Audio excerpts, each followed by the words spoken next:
Few moments in football history are as unforgettable, as controversial, and as shocking as Zinedine Zidane's headbutt in the 2006 FIFA World Cup final. In a single act, one of the game's greatest careers came to an abrupt and dramatic end.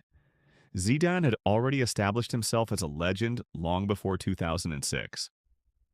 A World Cup winner in 1998, European champion in 2000, and three-time FIFA World Player of the Year, he was admired for his elegance, vision, and leadership.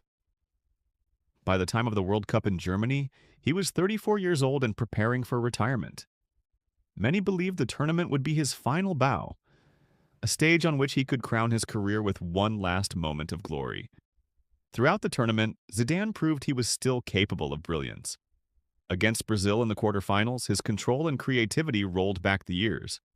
One commentator described his performance simply, "This is why they call him the best in the world." Zidane carried France to the final in Berlin, and it seemed written in the stars that he would retire as a two-time World Cup winner. The final against Italy began with a moment of audacity. In the 7th minute, Zidane chipped a penalty in off the crossbar. A Panenka executed with breathtaking confidence. "Oh, what a penalty! Cool as you like from Zidane," cried the commentator. But Italy soon equalized through Marco Materazzi, and as the minutes passed, the match grew increasingly tense and physical. Zidane almost delivered again in extra time, forcing Gianluigi Buffon into a spectacular save with a header. Yet, just moments later, the game turned on an act that stunned the world. In the 110th minute, Zidane exchanged words with Marco Materazzi as they jogged side by side. Suddenly, he turned and drove his head forcefully into the defender's chest. Materazzi collapsed to the ground. Commentators gasped, "Oh my word, Zidane has been sent off. In his final match. What a shameful end for a great player." The referee, after consulting his assistant, showed Zidane a straight red card. And so the French captain, the man who had carried his team, ended his career with one of the most infamous dismissals in football history. On his way down the tunnel, Zidane walked past the World Cup trophy he would never lift. The image remains one of the most haunting in football. Why did it happen? In the aftermath, speculation ran wild.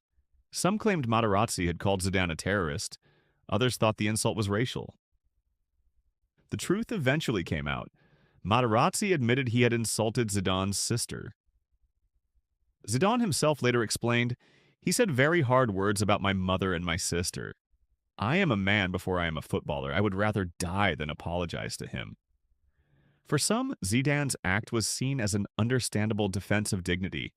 For others, it was a reckless decision that betrayed his team at the most crucial moment. The consequences were immediate. The match went to penalties, and without their leader, France fell short. Italy won 5-3, Fabio Grosso converting the decisive spot kick as Italian commentators screamed, "Campioni del mondo! Italy are the world champions."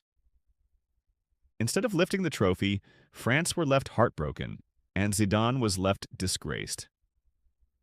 FIFA later handed him a 3-match ban and a fine, though he had already retired. Materazzi was also punished with a 2-match ban for provocation. Around the world, headlines told the story.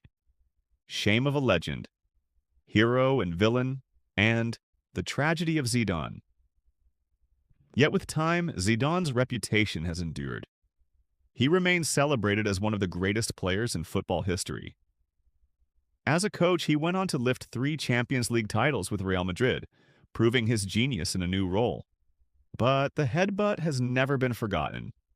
As one French journalist put it, "Zidane was our hero. That night, he was also our tragedy." Zinedine Zidane's headbutt in the 2006 World Cup final remains one of the most unforgettable moments in football. It was a shocking and controversial end to a glittering career. Yet it also humanized him, reminding the world that even the greatest are flawed, capable of moments of anger as well as brilliance. And perhaps that is why the moment endures. It was not just about football. It was about pride, passion, and the fragility of greatness.